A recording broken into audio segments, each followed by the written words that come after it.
I've already poured $60,000 into your happiness. Yet here you are, referring to me as nothing more than a wallet or an ATM. We never asked for your help, Max lamented to his wife, Lily, who responded with a scoff and a sneer. If it bothers you so much, why not cut off the payments? I can handle it myself, Lily retorted, her tone dismissive. Max couldn't believe even his own son, who he had raised, would treat him this way. After footing the bill for a $20,000 engagement party and a $40,000 wedding, he felt used and disrespected. They only see me as a cash cow, he thought bitterly. I must have failed as a parent. Well, I won't let them push me around anymore. Max's resolve hardened as he faced his son's threats. I've heard you loud and clear, he replied calmly. But Max's son, Max Jr., wasn't done. Are you sure about that? You know we won't let you see your grandchild, right? He threatened. Max squared his shoulders. You don't have to. I'd be more than happy to stop the payments. From here on out, it was a steep fall for Max and Lily, who had treated me like a money tree. My name is Chloe. I'm 56 years old, navigating life solo since my husband passed away 12 years ago. Between my job and raising my 2 children, I've always had my hands full. I hold an executive position at a decent company I've been with since before marriage, earning me the label of a career woman in the eyes of the world. The children who were in high school when their father passed have now graduated college and entered the workforce, which brings me some relief. I just hope they'll settle down and start their own family soon. Lost in these musings, I lived alone in the comfortable condominium I once shared with my children. Then one day, Max called, announcing, I want you to meet the woman I plan to marry. Delighted, I agreed. Max, now 28, works as a salesman for a large corporation. Despite his past as a bit of a playboy, it seemed he was finally maturing. On the day of the introduction, Max arrived with his fiancée, Lily. Mom, it's been a while. Meet my fiancée, Lily. It's a pleasure to meet you. I'm eager to get to know you, Max introduced Lily, who worked as a receptionist at his company. She possessed a striking beauty, and I couldn't help but feel proud of my son for finding someone like her. Congratulations to you both. I'm here to support your happiness, I beamed, our conversation flowing smoothly. As we chatted, the topic of their engagement party arose. We're planning to have an engagement party soon, and I need to start making arrangements. Mom, could you cover the $20,000 cost for the party? Max asked. I was taken aback, as I had expected the average cost to be around $10,000. However, seeing their joyous expressions, I couldn't bring myself to refuse. Of course, it's a joyous occasion. I agreed wholeheartedly. Later, my eldest daughter Mia came to visit. Mia, how's work going? The deadline was yesterday, I inquired. I'm managing well, so don't worry, Maya replied. She worked as a manga artist, and though she hadn't yet achieved a major success, she had her own series and was able to make a living from her passion. By the way, Mom, Max is getting married, isn't he? She asked, changing the subject. Yes, he came by the other day with his fiancée, Lily, to introduce her, and they've asked for $20,000 for the engagement party, I explained to Mia. Wow, $20,000 is the hefty sum for sure, Maya remarked. It's not just for the party. Apparently, they're planning to use it for their wedding funds and to give gifts of gratitude. Is that how it works? I questioned. And so, on the day of the engagement party, I handed over the promised $20,000. Lily and her parents looked delighted as they accepted the money. We'll use this to start our new life together, they declared, stashing away the cash. There were no gifts of gratitude as I had expected, but I reassured myself that this was typical of engagement parties. As long as they were happy, it was fine. However, a few days later, Max dropped a bombshell. I want a grand wedding with lots of guests and connections invited, maybe around 250 people. That sounds wonderful, I replied, trying to mask my surprise. And with that, Mom, I'd like to ask you to cover the upfront cost of the wedding, Max said. What? I have to pay. I thought weddings were typically funded by the couple themselves. I responded, feeling a sense of disbelief. I'm counting on you, Mom. It's quite common for parents to cover the wedding expenses. Besides, didn't I contribute a significant amount for the engagement party? Lily's parents aren't in a position to help financially, and I promised to repay you for the wedding gift, Max explained reluctantly. As I opened the bill Max had brought, my shock was palpable.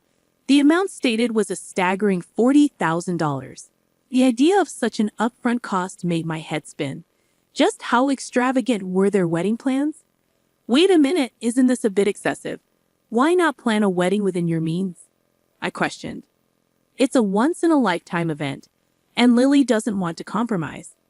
Besides, don't you want Lily's parents to witness how happy she is? Max countered, leaving me feeling cornered. Feeling pressured, I couldn't bring myself to refuse. All right, it's indeed a joyous, once-in-a-lifetime occasion, I conceded. Upon seeing my reluctant consent, Max smiled and thanked me before leaving the room. Later, I transferred the hefty upfront cost of $40,000 to the wedding venue. It pained me to use the money I had diligently saved for my retirement, but I convinced myself it was for my child's happiness. 2 months later, on the wedding day, the venue surpassed my expectations in luxury. Mia and I had arrived early in the morning to change into our dresses and prepare our hair. As I approached the door to the bride and groom's dressing room, I unintentionally overheard their conversation. I can't believe we're having such a lavish wedding, all thanks to Mom, Lily exclaimed. Absolutely. She gave us $20,000 for the engagement party, and I even managed to buy a new bag. She's like a great wallet, more like an ATM. Let's keep withdrawing from it, Max. Max chimed in. That's rather harsh. Mia and I listened in disbelief. Lily continued gleefully, I bet if we ask her nicely, she'll cover the rest of the wedding costs, right? Of course she will. Leave it to me. Then we can use the wedding gift for a honeymoon trip to Hawaii. And why not bring my parents along? Perhaps we could even buy a high-rise apartment for our new home, Max added enthusiastically. That sounds perfect. Let's get my mother to cover the cost. She does have the money after all, Lily agreed. My hand trembled as I raised it to knock on the door. Sensing my distress, Mia gently led me away. With steady breaths, I squeezed Mia's hand, resting on my shoulder and whispered, Mia, there's something I need you to look into once the ceremony starts. Of course, Mom. Leave it to me. And so, Max and Lily's wedding commenced. As I watched their vows in the chapel and listened to the toasts at the reception, my mind lingered on their earlier conversation. Presenting the groom's mother, Chloe, the MC announced, and as the spotlight fell on me, all I could manage was a bow. Maya returned from her rounds of toasting and joined me. Mom, I checked with Lily's relatives. Both of her parents are perfectly healthy, Maya informed me. That's terrible. We need to address this. I'll stand by you, I assured Mia, as it was time for our first wardrobe change. Lily exited first, followed by Max. Now the groom will make his exit. Accompanying him is his mother, Chloe, who raised him single-handedly. The announcement was made, prompting me to walk down the aisle to meet Max. Max, a little tipsy and in high spirits, declared to the MC's microphone, "This is my amazing mom." Keeping a composed expression, I walked beside Max, exiting the hall, and headed straight to the dressing room where Maya was waiting. Max, there's something I need to discuss with you, Mia began. What is it, sis? Make it quick. I need to change and get back, Max replied curtly as he started to undress. Mia and I exchanged a glance, both unsettled by his demeanor. How could he speak about Mom that way? Huh? You were eavesdropping? Well, whatever, Max shrugged, dismissing Maya's concern, just as Lily entered the room, already in her wedding attire. Mother-in-law, sister-in-law, what's going on? Lily inquired, noticing the tension in the room. Mia confronted Lily. We've discovered that your parents are healthy and have stable jobs. Why are you making our mom foot the bill for everything? What's going on? Lily reacted dramatically, exclaiming, Oh, was this some sort of sister-in-law bullying? How terrifying. My patience wore thin at Lily's dismissive tone. I've already shelled out $60,000, hoping for your happiness, and yet you treat people like they're just wallets, ATMs. What kind of attitude is that? I snapped, frustration evident in my voice. Lily merely chuckled as if it were a joke. Acting all self-important over such a paltry sum. We don't owe you anything. Plus, it's customary for the groom's parents to cover the wedding costs, isn't it? Lily retorted. But you lied about your parents' health to splurge on a new bag. And yes, I overheard. It's a terrible habit to eavesdrop, Maya interjected. Mind your tongue, Mia, Lily snapped back, visibly irritated. She then turned her attention to Mia, saying, I won't take scolding from an older sister who's still single at 30, pursuing some eccentric career as a manga artist. Your nerdy tendencies are probably why you're still unmarried. Max chimed in, mocking Maya further. That's right, you're a lost cause when it comes to marriage, sis. Infuriated by their disrespect, I attempted to reprimand them, but Max laughed it off. If you're going to speak like that, why don't you try cutting off the payments? After all, I'm an elite, he jeered. I can handle it just fine. It would be a pity to lose the cash cow, Lily remarked, her tone dripping with sarcasm. I felt a pang of disappointment. I had contributed $20,000 for the engagement party and $40,000 for the wedding, and yet this was how they chose to treat me? No appreciation, only cruelty. Doubts crept in about where I might have gone wrong in raising my son. Enough was enough. I refused to be manipulated any longer. I've heard everything you've said. Are you sure about that? If you don't cooperate, you won't get to see your grandchild, Max threatened. But I stood my ground firmly.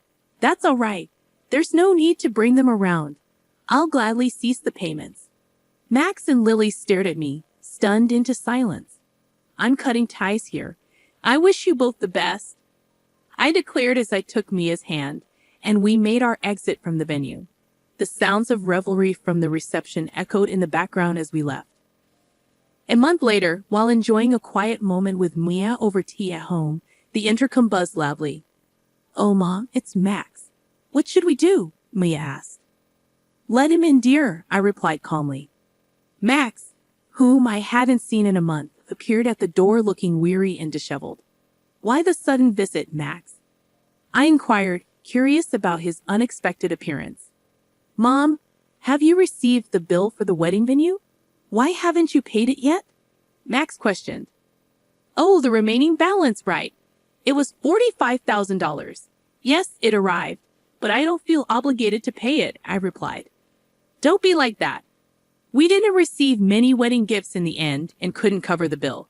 Now we're in debt, Maya interjected with a laugh.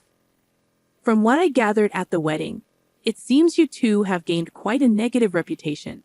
Max, you've been throwing your weight around at work, taking on careless tasks.